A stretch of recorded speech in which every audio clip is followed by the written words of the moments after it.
அவருக்கு மனசுல என்ன இருக்கு தெரியுமா? நீ ரொம்ப ஃபேஸ் பண்ணிட்ட, நீ இப்போ என் கிட்ட வந்துட்ட. அதாவது அவர் கீழே இருந்து உங்களை ஒரு பிரச்சனையை ஃபேஸ் பண்ண வைக்கிறார்னா உங்களுக்கு கடைசி அல்ல, அந்த பிரச்சனைக்கு. சபையே நெடுநாள் பிரச்சனை ஒரே நாள்ல கர்த்தர் முடிப்பா. இனி இந்த பிரச்சனைய அநேகரை கர்த்தர் சாட்சியா நிறுத்த போகிறான். 10 வருஷமா, 15 வருஷமா, 8 வருஷமா, 7 வருஷமா, 4 வருஷமா, 30 வருஷமாய் சந்தித்துக் கொண்டிருந்த பல பிரச்சனைகள் ஒரு திரி அணைகிறது போல, ஒரு திரி அணைகிறது போல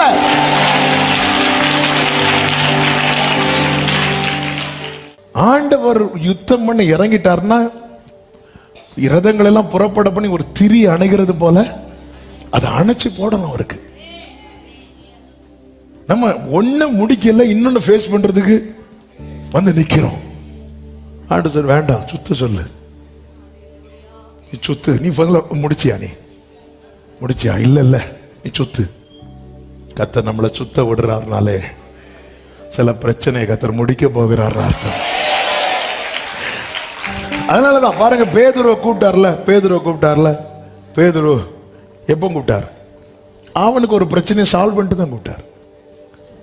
அவர் இரவு முழுதும் பிரயாசப்பட்டு ஒண்ணுமே கிடைக்கல. முதல்ல போட்டை உள்ள கொண்டு போவோம், முடிச்சுட்டு வருவோம். ஆண்டவரே உங்களுக்கு நேரம் இல்லை ஆண்டவர், பகற்காலம் எனக்கு அவசரம் இல்லை, வா உள்ள போ. திருப்பி கொண்டு வந்து அவனை கூட்டிட்டு போறாரு. அவன் ஃபர்ஸ்டே கரையில தானே இருந்தான், கூட்டிட்டு போக வேண்டியதானே. நீ ஆழத்துக்கு போகணும். போட்டு பிடிச்சாங்கள, மீன் பிடிச்சாங்கள, பேதுரு எல்லாத்தையும் வித்துட்டு வா. வித்து கடன் எல்லாம் செட் பண்ணிட்டு ஒன்றும் கிடையாது. நீ முதல்ல பிரச்சனை, உனக்கு என்ன பிரச்சனை? என் பிரயாசத்துக்கு பலன் இல்லை, வா முதல்ல போ. ஆண்டவர் அழைப்பு, நான் தானே அழைச்சேன், முதல்ல இதை சால்வ் பண்ணும். என் ஆண்டவர் யார் தெரியுமா? மார்க் 7:37. மார்க் 7 கடைசி வசனம் தானே 37. எல்லாவற்றையும் நன்றாய் செய்தார். நல்ல கைகளை தட்டி மார்க் 7:37 எல்லாவற்றையும் நன்றாய் செய்தார். இவர்தான் நான் ஆராதிக்கிறது. எல்லாரும் சொல்லுங்க, எல்லாவற்றையும் நன்றாய் செய்தார். எல்லாவற்றையும். ஹல்லேலூயா. ஆமென். நம்மளாம் ஒர்க்கை ஃபினிஷ் பண்ணாமலே எல்லாமே பண்ணிடுவோம். எல்லாரும் அப்படிதானுங்க. எல்லாருமே நம்ம வீடு கட்டுறோம், பிரதிஷ்டை டைம் ஆச்சு, டிசம்பருக்குள்ள பண்ணணும் அல்லது இந்த டேட்டுக்குள்ள பண்ணணும். சிலர் வெளியூர்ல இருந்து வந்திருப்பாங்க, அவங்க போறதுக்குள்ள பண்ணணும்.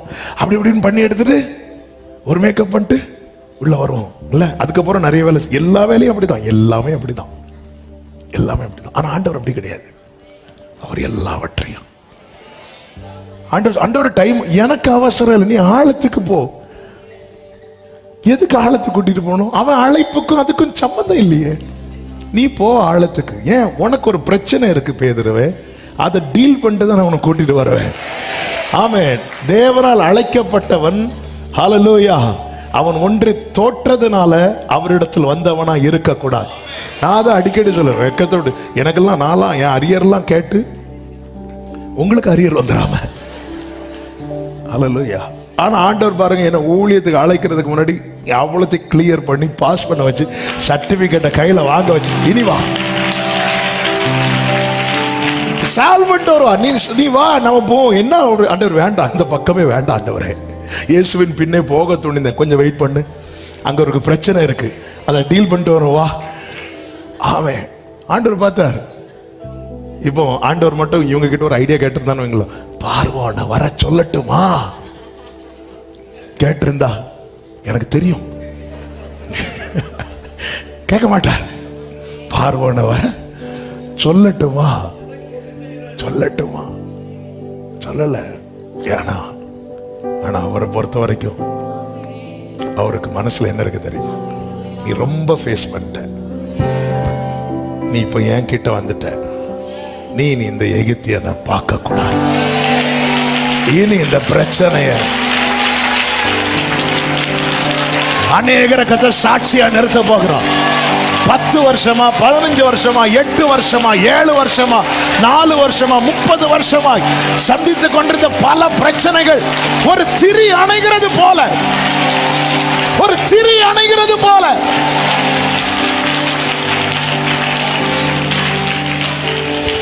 ஜெய கிறிஸ்து முன் செல்கிறார், ஜெயமாக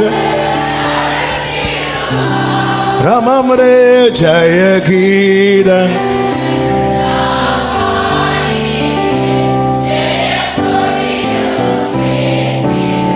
ஜெயம் அல்லேலூயா, ஜெயம்.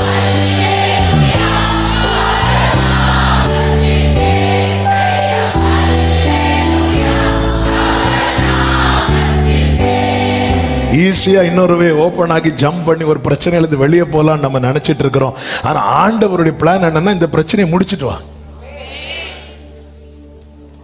ஹல்லேலூயா. எப்படியாவது இங்க இருந்து ஓடுனா போதும். கர்த்தர் போன வருஷம் எண்டில் பேசினார்ல, நீங்கள் தீவிரித்து ஓடுவது போல ஓடி போவது இல்லை. எப்படியாவது இதுல இருந்து அப்படிலாம் விட மாட்டார். அதனாலதான் ரதங்களை ராணுவங்களை மொத்தமா முடிக்கிறார், எல்லாத்தையும் புறப்பட பண்ணுகிறார். அப்படிதான் இருக்கு அந்த வசனம். எஸ்ஐயா 43 படித்தோம் அல்லவா? இந்த வசனத்தை வாசியுங்கள். 17. ரதங்களையும் குதிரைகளையும் ராணுவங்களையும் பராக்கிரமசாலிகளையும் ஒன்று விடாம நீங்க ஆட்டு மந்தை போல வந்துட்டீங்கன்னா, ஹல்லேலூயா, ஹல்லேலூயா. ஆட்டு மந்தையை நடத்துகிறவர் யூத ராஜ சிங்கம். எல்லாத்தையும் புறப்பட இங்க ஆட்டு மந்தையை போல புறப்பட பண்ணி, வாப்பா வா வா வா, மெதுவா மெதுவா. கரவல் ஆடுகளை அவர் மெதுவா மெதுவா வா. அவருடைய இன்னொரு ஃபேஸ் இருக்குல்ல, அங்க புறப்பட பண்ணி, எப்படி நீ இருக்கலாம் பார்வானே, எப்படி நீ அவனை விடலாம், எலும்பு பார்வோன் அப்படிதான் சொல்லுவான். எப்படி அவங்கள போக விடலாம்? 14வது அதிகாரம் 4 முதல் நீங்க படிச்சீங்கன்னா ஆண்டவர் சொல்றார், பார்வோன் அவர்களை பின்தொடரும்படிக்கு நான் அவன் இருதயத்தை கடினப்படுத்துவேன் அப்படின்னு. 5வது வசனத்துல ஜனங்கள் ஓடி போய் விட்டார்கள் என்று எகிப்தின் ராஜாவுக்கு அறிவிக்கப்பட்ட போது ஜனங்களுக்கு விரோதமாய் பார்வோனும் அவன் ஊழியக்காரரும் மனம் வேறுபட்டு, நமக்கு வேலை செய்யாதபடிக்கு நாம் இஸ்ரவேலரை போக விட்டது என்ன அப்படிங்கிறான். 8வது வசனம், கர்த்தர் எகிப்தின் ராஜாவாகிய பார்வோனின் இருதயத்தை, அவன் இஸ்ரவேல் புத்திரரை பின்தொடர்ந்தான். ஆண்டவர் விடல. பார்வோனை எப்படி நீ விட்ட? நீ எப்படி விடலாம்? உன் அதிகாரம் என்ன? உன் ஆளுமை என்ன? உன் பவர் என்ன? அவ்வளவு விடக்கூடாது. அவனை எழுப்புறாரு. அவன் விடக்கூடாது. உடனே எல்லாரையும் கூடுறான். முந்தின வசனத்துல இருக்கிறது 6, அவன் தன் ரதத்தை பூட்டி தன் ஜனங்களை அவன் ஏதோ கூட்டினது மாதிரி இருக்கு. ஆனா 43:17 என்ன சொல்லப்பட்டிருக்கிறது? ரதங்களையும் குதிரைகளையும் ராணுவங்களையும் பராக்கிரமசாலிகளையும் புறப்படப்படி. அவங்கள புறப்பட பண்ணதுக்கு காரணம் என்ன தெரியுமா? இப்படி நேர போக வேண்டிய பாதை நம்ம கண்ணுக்கு முன்னாடி தெரியுது. இங்க இருந்து ஜம்ப் பண்ணா கூட எனக்கு அது கிடைக்கும். ஆனா அப்படி விடாம இப்படி சுத்த விடுறாரு தெரியுமா? ஹல்லேலூயா, ஹல்லேலூயா, ஆமென். என் சத்துரு வீழ்வது எனக்கு ஒரு விஷயம் இல்லாம இருக்கலாம், ஆனா கர்த்தருக்கு அது விஷயம். உன்னை தொடுகிறவன் அவருடைய கையை தொடுகிறான் என்றல்ல, அவர் கண்மணியை தொடுகிறான்.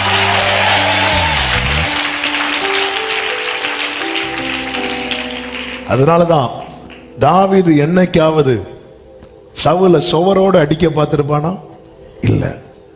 சவுல் தாவீதை சுவரோடு சேர்த்து கொலை செய்ய பார்த்தான். கர்த்தர் விடல. அப்படியே சவுல் செத்ததுக்கு அப்புறம் அவனை அலங்கத்துல தொங்க விட்டாங்கன்னு பைபிள்ல இருக்கு. இந்த வசனம் நம்ம சும்மா படிச்சுட்டு போறோம். கர்த்தர் மனசுல வச்சிரு, என் பிள்ளை எப்படியோ நினைக்க பார்த்த. அப்படிதான் நாங்க பிறக்கிற ஆண் குழந்தைய எப்படி கொலை செய்யணும்? தண்ணியில போட்டு உள்ள வாங்கினாரு. பாத்தீங்களா? பார்வோன் சேனை எங்க அடிச்சாரு? ஏன் சங்கார தூதன்ட்ட மொத்தமா அடின்னு சொன்னா அடிக்க மாட்டாரா? அடிப்பார்ல. அதான் சங்கீதம் 57 சங்கீதம் 9 இருக்கு, தாங்கள் வெட்டின குழியில உங்களுக்கு விரோதமா சத்துரு குழி எவ்வளவு ஆழமாய் தோண்டினாலும் நீ கர்த்தரால் நடத்தப்படுவாயானால்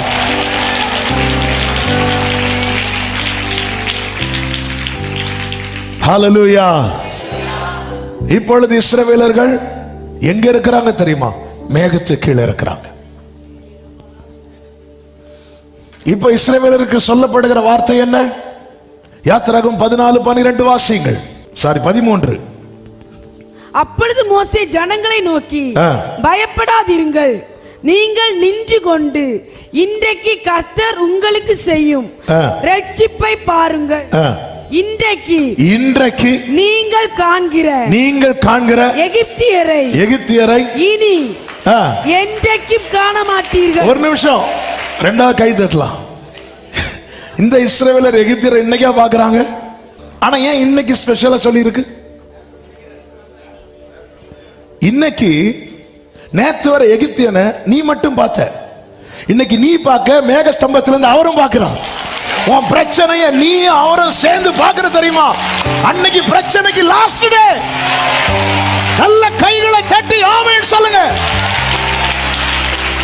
430 வருஷம் நீ ஒத்தைக்கு பார்த்த, இப்ப நீ எங்க இருந்து பார்க்கிற தெரியுமா? சனகரிப் நிந்தித்த நிருபம் எசேக்கியா கையில கிடைக்குது. அவன் பார்க்கல. நான் பார்த்தா நான் அட்டாக்ல விழுந்துருவேன். நம்ம 2 பேரும் பார்ப்போம். ஆண்டவரே, நேரா போய் சமூகத்துல போய் உட்கார்ந்து கர்த்தருக்கு முன்பாக இப்படி விரித்து பாருங்க, நான் பார்த்துட்டார். இன்று நீ காண்கிற எகிப்தியனை, இதுதான் லாஸ்ட்.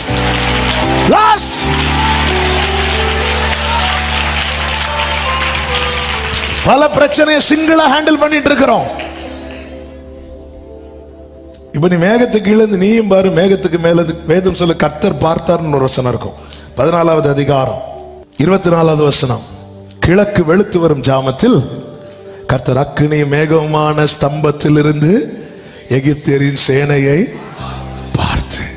அதனால இன்னைக்கு நீ பார்க்கிறது வேற, இத்தனை வருஷம் நீ பார்த்தது வேற. ஆமே. இன்னைக்கு நீங்க பல இது இப்படிதான் பின்னாடி ரதத்துல வந்து நிக்கிறோம்.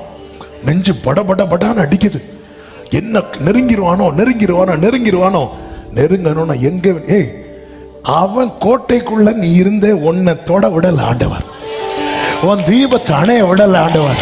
இப்ப அவர் கோட்டைக்குள்ள வந்திருக்கிற, ரத்த கோட்டைக்குள்ள வந்திருக்கிற, விட்டுருவாரா? மேகத்துக்கு கீழே இருந்து எகிப்தியரை அப்படி பார்த்தாங்க, இப்படி திரும்பி பார்த்தாங்க. இவங்க எதை திரும்பி பார்த்தாங்களோ, வேதம் சொல்லுகிறது முன்பாக நடந்த மேகஸ்தம்பம் விலகி மோசேட்ட சொல்ல, நீங்க முன்னாடி போங்க, நான் பார்த்துக்கிறேன்டார். ஆமென். இன்று கண்ட எகிப்தியனை நமக்கு தோணும், நம்ம இத்தனை வருஷம் பார்த்துட்டு தானே இருக்கிறோம். இத்தனை வருஷம் நீ பார்த்ததல்ல. இன்னைக்கு ஒன்ன அதாவது அவர் கீழே இருந்து உங்களை ஒரு பிரச்சனையை ஃபேஸ் பண்ண வைக்கிறார்னா, உங்களுக்கு கடைசி அல்ல, அந்த பிரச்சனைக்கு. நான் சேவிக்கிறவரும் என்னை ஆட்கொண்டவருமாகிய என் தேவன் அப்படின்னு பவுல் சொல்றார். அவருடைய ஆளுகை கீழே இருக்கும்போது தான் பாம்பு அவன் கையை கடிச்சது. அது பவுலுக்கு கடைசி அல்ல, அந்த பாம்பு கடைசி.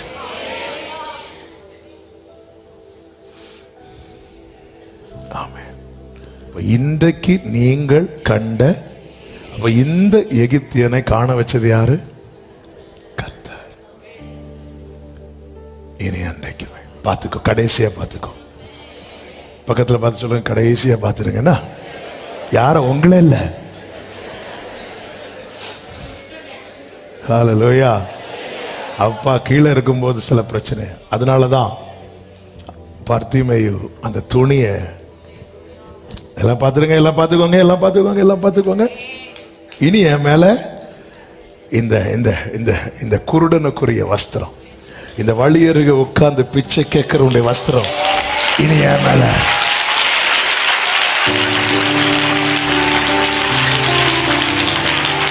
என் தேவன் எனக்காய் எல்லாமே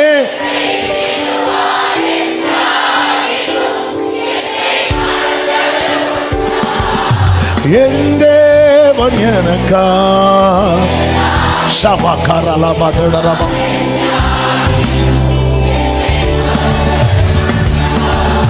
கிரகிக்க முடியா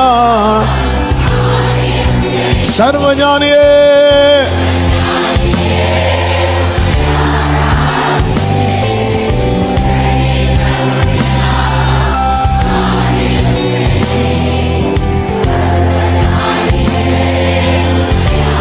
ஆமென். நேரம் போகிறது. நான் 2 காரியத்தை கூட சொல்லி ஜெபிக்கிறேன். இவர்கள் எல்லாரும் ஆர்ப்பரிக்கிறார்கள், சிவந்த சமுத்திரத்தை கடக்கிறார்கள். அப்படி பார்வோன் சேனை வந்து அப்படி ஒண்ணுமே இல்லாம ஆயிட்டு. அந்த 15வது அதிகாரம் இவர்கள் ஆர்ப்பரித்து பாடுகிறார்கள், புகழ்ந்து பாடுகிறார்கள். ஆமென். கர்த்தர் செய்த காரியங்கள் 19வது வசனத்திலே சொல்லப்பட்டிருக்கிறது. பார்வோனின் குதிரைகள் அவனுடைய ரதங்களோடும் குதிரை வீரரோடும் சமுத்திரத்தில் பிரவேசித்தது.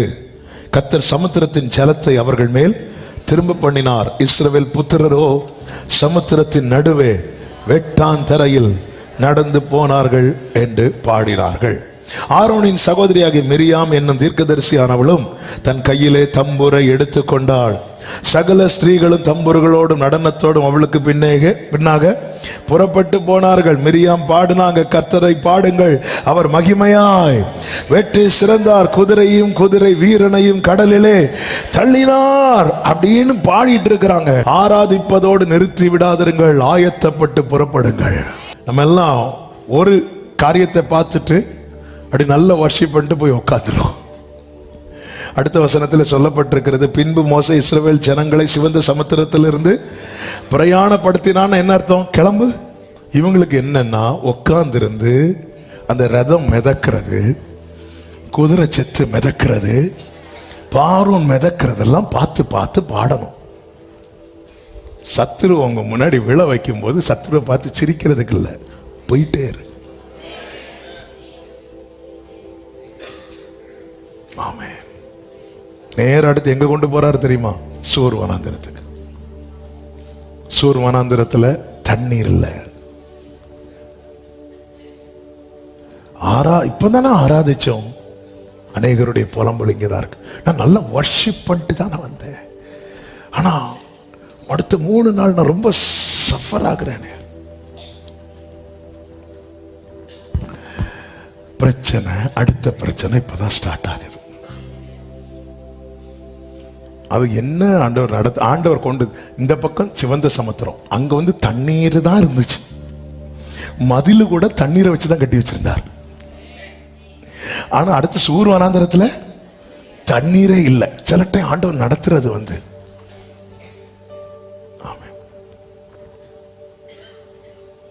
ஒரு டைம்ல இந்த சிக்குன் குனியாவா அப்படி இந்த என்ன குனியாவோ அப்படி வந்தப்போ கோழி எல்லாம் 16 ரூபா 20 ரூபா. நிறைய வீட்டில் டீக்கு ஸ்நாக்ஸே சிக்கன் ஃப்ரை தான். ஏன்னா 15 ரூபா 20 ரூபா. அதுக்கப்புறம் சிக்கன் குனியா சிக்கன்லேருந்து வரல, அதில் இதெல்லாம் பிரச்சனை இல்லைன்னு வந்ததும் கோழிக்கு விலையெல்லாம் ஏறிச்சு. இப்போல்லாம் ஹோட்டல் பக்கம் போகும்போது அதோட முடிஞ்சது, ஏன்னா விலை ஏறிட்டு. இதே போலதான் சில நேரத்தில் ஆண்டவர் நடத்துறது. இங்க மதிலே ஜலம்தான், அங்க இஷ்டத்துக்கு தண்ணி போதும் போதும். அதாவது குடிச்சு குடிச்சு செத்தான். எங்க? சிவந்த சமுத்திரத்துல. அதை பார்த்து பார்த்து இவனுக்கு ஆராதனை. அவன் தண்ணி குடிச்சு செத்ததை பார்த்து இவனுக்கு சந்தோஷத்துல. இங்க வரும்போது குடிக்க தண்ணி இல்லையே. கேரள் டைம் நம்ம சகோதரர்கள் எல்லாம் நீங்க ஏதாவது டீ வேணுமா? ஏன்னா சாயங்காலம் எல்லா வீட்லயும் டீ, பப்ஸ் ஒன்னும் வேண்டாம். டே தம்பிங்களா போய் சாப்பிடுங்க. ஐயோ வேண்டாம் வேண்டாம். ஆனா முடிச்சதுக்கு அப்புறம் எல்லாம் போச்சே. சில ஆண்டவர் நடத்துறது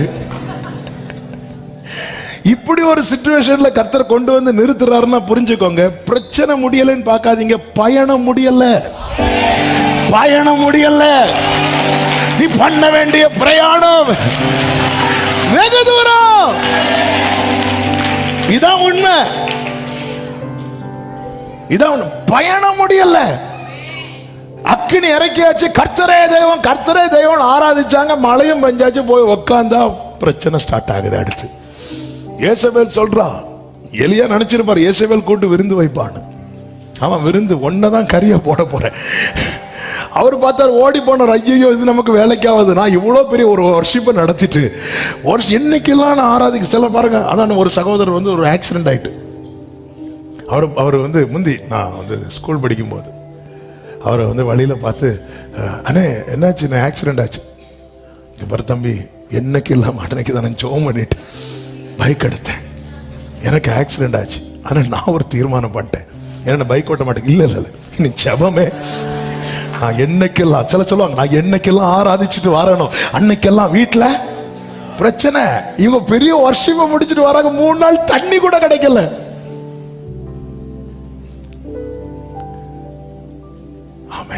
அங்க பிரச்சனை முடியல. பிரச்சனை தொடருதுன்னு பார்க்காதீங்க, என் பயணம் தொடருது. இதுல நான் திருப்தி அடைஞ்சிருந்துடக்கூடாது. எனக்கு தேவன் பார்த்து வைத்த பாலும் தேனும் ஓடுகிற தேசம் இன்னும் இருக்கிறது. கானான் பயணமோ தூரம், எகிப்தை கடந்து நாம் சென்றிடுவோமே. கானான் எகிப்தை கடந்து நான் சென்றிடுவோமே. கர்த்தரே சூடன் வருவாரே, கானானை களிப்புடன் சேர்ந்திடுவோம்.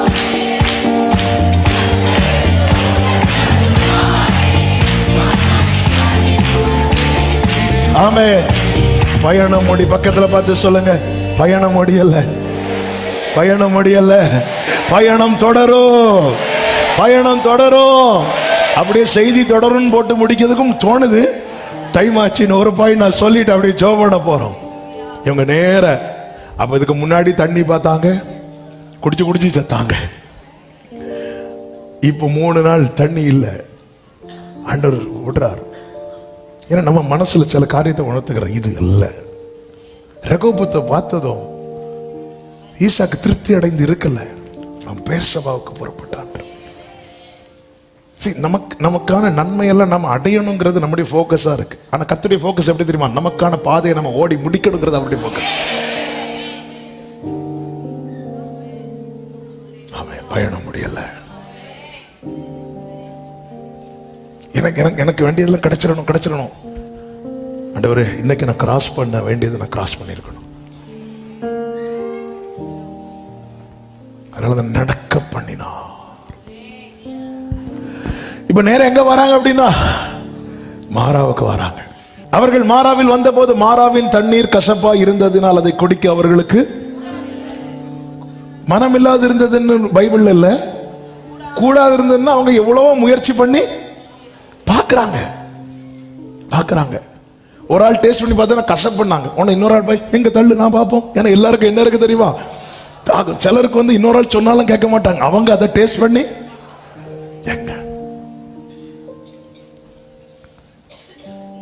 எங்க அந்த ஃபுட்டை சாப்பிடாதீங்க, அதுல உப்பு இருக்கு, எங்க காட்டு பார்ப்போம். இருந்தாலும் நம்ம இருக்கா? இப்படிதான் எல்லாருக்கும் அது கூடாது இருந்தது. அப்படி என்ன கசப்பு இருக்கும்? தள்ளு.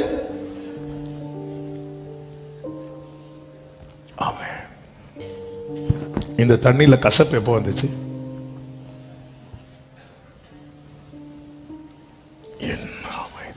நீங்க ஏதோ தண்ணி குடிச்சிட்டு எப்பவோ இந்த தண்ணி எப்படிதான் இருந்துச்சு?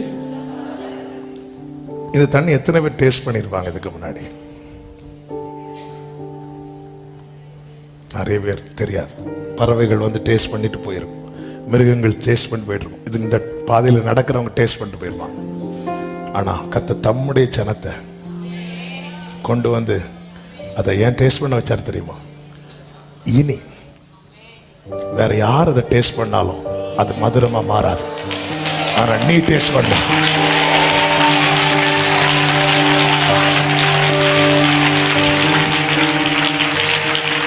இன்னைக்கு நீ இந்த மாறாவை டேஸ்ட் பண்றல்ல, உன்கிட்ட நீ இருக்கிற இடத்துல சொல்யூஷன் உண்டு. நீ இருக்கிற இடத்துல கர்த்தர் கிரியை செய்வார். இனி இதை கடந்து நீ போயிருவ. இந்த தண்ணி எதுவா மாறிச்சு தெரியுமா? இனி இதுக்கு பின்னாடி ஒரு தலைமுறை வரும், அவங்களுக்கு இந்த கசப்பு தெரியாது. இரத்தத்தால் மீட்கப்பட்ட சகோதரா சகோதரி, சில கசப்பான பாதையில கர்த்தர் உன்னை நடத்தி அதை மதுரமாக்குவார்.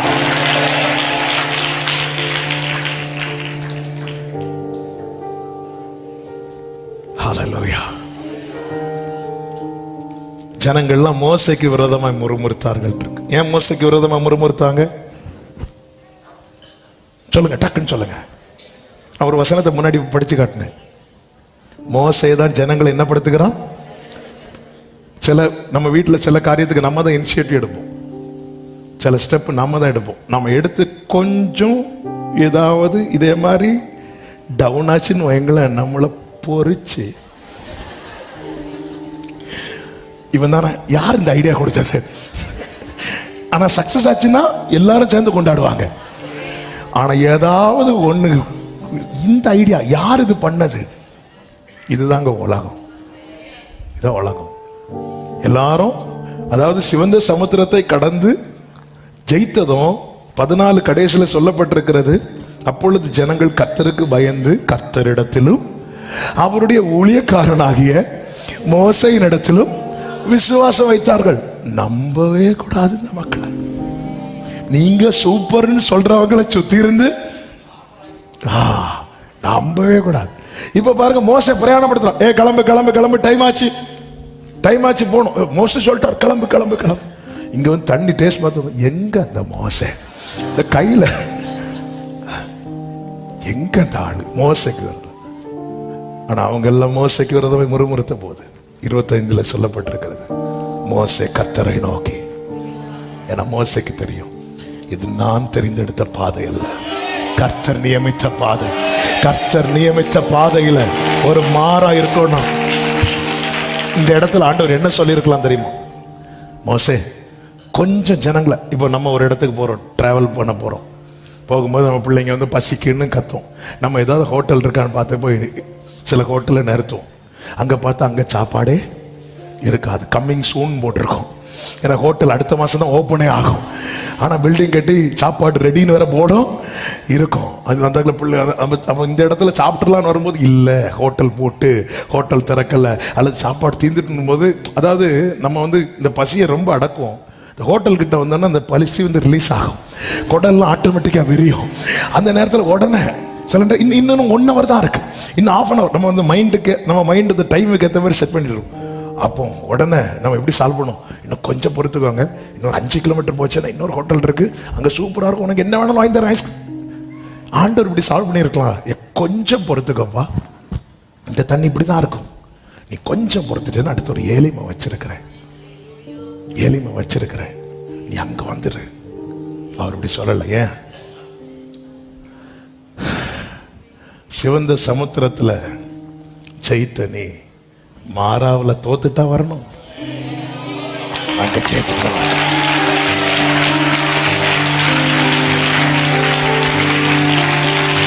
நீ ஜெயிச்சுட்டு வா. நீ கசப்பை அனுபவிச்சுட்ட, அது மதுரமா மாறும், அதை நீ டேஸ்ட் பண்ணணும். அதுக்கப்புறம் உன்னை கொண்டு வந்துடுவார். நம்ம என்ன நினைக்கும் தெரியுமா? சில நேரத்தில் நமக்கு தோணும், ஆண்டவரே கசப்பா இருக்கும்போது என்ன இருந்து கூட்டிட்டு வந்தீங்க, நான் எவ்வளவு சந்தோஷமா இருப்பேன், என்ன வச்சு மதுரமாக்கிட்டு இப்போ வான்னு சொன்னா இல்ல, நீ அதை மதுரமாக்கிட்டு வா. இனி நாளைக்கு எந்த ஒரு மனிதனோ பறவையோ மிருகமோ இந்த தண்ணியை டேஸ்ட் பண்ணும்போது அதுக்கு கசப்பு தெரியாது. உங்களுக்கு தெரிந்த கசப்பு உங்க தலைமுறைக்கு தெரியாது. நீங்க அதை ஜெயித்தா, இந்த மாறாவை நீங்க ஜெயிக்கணும். பரிசுத்த ஆவியானவர் சபையோடு பேசுகிறார். நீ ஃபேஸ் பண்ண இந்த மாறாவை ஒன்ன வச்சு ஜெயிக்க வைக்க போகிறார். ஹல்லேலூயா. 27வது வசனம். பின்பு அவர்கள் ஏலிமுக்கு, மாறாவை ஜெயிக்கிறவங்களுக்கு அப்பா வச்சிருக்கிற கிஃப்ட் தான் ஏலிம். அந்த ஏலிம் என்கிற பரிசை வாங்க ஆயத்தமா இருக்கிறீர்கள். பக்கத்துல பார்த்து சொல்லுங்க, கிஃப்ட் ரெடி, கிஃப்ட் ரெடி சொல்லுங்க, கிஃப்ட் ரெடி. என்ன அழகா சொல்றீங்க, நீங்க நல்லா இருப்பீங்க. இந்த இயர்ல நீங்க சாட்சியா சொல்ல போறீங்க, ஏலிமை காண பண்ணினா 12 நீரோற்று 70 பேரிச்ச மலங்க, 12 நீருட்டுனா ஒவ்வொரு கோத்திரத்துக்கும் ஒவ்வொன்று. 70 போன சண்டே சொன்ன 12 கோத்திரம் ஆண்டவர் ஒவ்வொன்றுக்கும் வச்சிருக்கிறார். பக்கத்து அதான் ஒவ்வொருத்தருக்கும் வச்சிருக்கிறார். 70 இஸ்ரவேலர்கள் எகிப்துக்கு வரும்போது எத்தனை நம்பர் இருந்துச்சு தெரியுமா?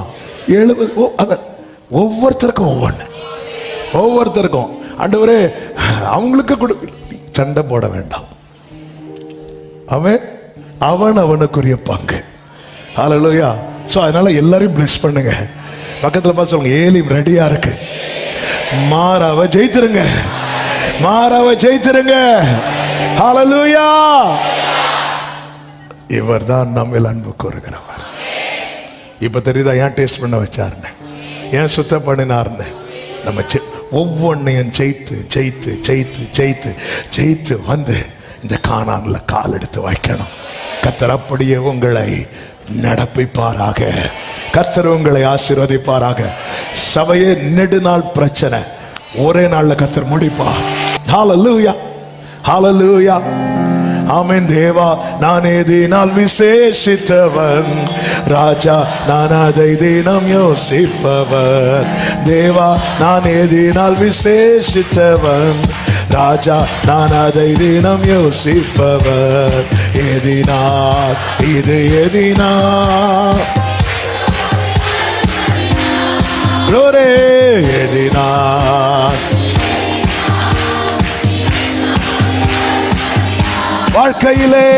வாழ்க்கையிலே கசப்புகள் கலந்திட்டாலும் ஆமென். வாழ்க்கையிலே கசப்புகள் மாறாவின் நீரை தேனாக மாற்றும் என் நேசர் என்னோடுண்டு. தேனாக மாற்றும் என் நேசர். ஒரு விஷயம் கூட, வாழ்க்கையிலே கசப்புகள், பாசமுள்ள ஒரு மரம் கூட வருது. உடரமா கலரா விசுவாசத்தோடு மாறாவின் நீரை ஓரமால கதிரியா தரரா என்னோடுண்டே. மாறாவின் நீரை என்னே மேகஸ்தம்பம் மேலிருந்து மேகஸ்தம்பம் பாதை காட்ட பகலெல்லாம் கூட வருது. கோரி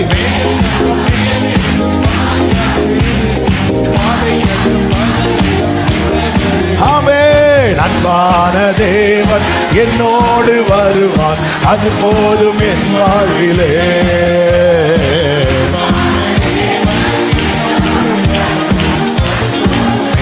இப்ப சொல்லுங்க, அவமானம் அடைவதில்லை. அப்பா நான் உமது பிள்ளை, அவமானம் அடைவதில்லை. அப்பா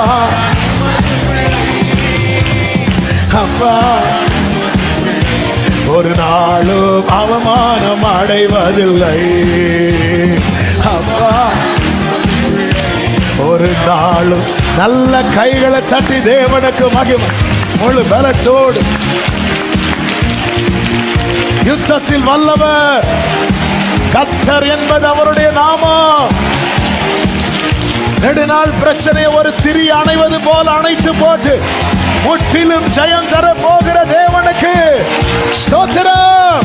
நம்முடைய கர்த்தராகிய இயேசு கிறிஸ்துவின் நாமத்தினாலே நமக்கு ஜெயம் தருகிற தேவனுக்கு ஸ்தோத்திரம், ஸ்தோத்திரம், ஸ்தோத்திரம். ஆமென், ஆமென். நம்முடைய வலது கரத்தை உயர்த்து, இடது கரத்தை இருதயத்தில் வைத்து ஒரு ஆட்டு மந்தையை போல நடத்துகிறோம். நீரன் மேய்ப்பவர், என்ன நடத்துங்க. எப்படி நடத்துறீங்களோ அப்படி பயணிக்க எனக்கு கிருபையும் உணர்வையும் தாரும். ஒவ்வொருவரையும் அப்படியே நடத்தி இந்த இயரப்பா ஏலிமை பாத்துறணும்ப்பா. ஏலிமை பரிசா நீங்க கொடுக்க போறீங்க. வலது கரத்தை உயர்த்தி சொல்லுங்க, கர்த்தாவே நீர் எனக்கு தர போகிற ஏலிமுக்காக ஸ்தோத்திரம்.